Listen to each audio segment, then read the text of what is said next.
Hello everybody, my name is Boris and I have good news for you. Let's talk about the London property market and I will explain you why. So tomorrow, thousands of people will wake up in London and will start looking for a place to rent. And that will be very difficult. Why? Because often properties that you can find listings are like this, that are, well, redefine the meaning of rustic. Of course, there are also good properties, but those are difficult to find before anybody else has to eventually rent. So overall, the process can be very time-consuming and stressful. Fortunately, MoveApple is here to help you in this.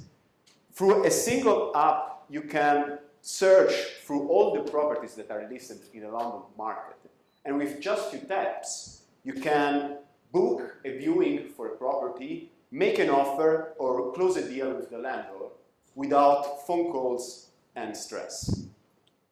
I'm actually using this these days for finding something for myself. Okay, so far so good. Though there are still sources of frustration for the renters that we are trying to solve. What happens often is that a user finds a very nice place like this that he would like to rent, but when he makes a request to view this place, is answered by the agents through our app that specific properties was already rented, unfortunately, and is redirected to something like this. Okay, maybe I'm exaggerating a bit, of course. So this is due clearly to the very dynamic property market of London, and perhaps also by a specific bait and switch strategy that some agents use. Whatever is the exact reason, what we were wondering is, can we predict this? Can we predict the property availability before a viewing request by a user is declined? And this was my task for the project. So when I arrived, a variable that was used, a single variable that was used, was how many days that specific properties was in the market. And as these graphs show, there is a clear correlation. The longer a property is on the market, the higher is the probability that it's already let. But we can do better than this. For example, if we look at the map of London, the number of days a property is on market, on average, per postcode, varies by a lot. So we need to use this information. Not all properties are the same depending where they are placed. Also, and not surprisingly, different agents behave differently. For some agents, you have a probability between 10 and 30% that your viewing request will be declined, but there are others that are just terrible.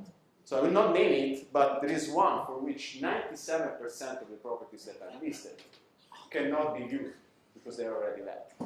This is a shocking information. It's also very useful information. We want to make predictions about other properties that in the future. So you can probably understand where I'm going to. The best solution is to do a multidimensional analysis where different variables are combined together, and a machine learning approach is used to use them and extract the maximum information out of those. And this is what I did using a gradient boosting classifier.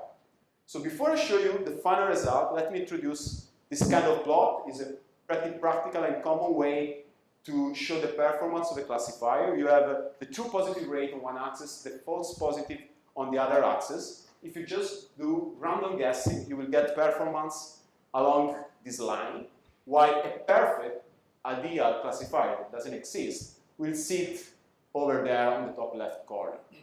This is where we want to aim to.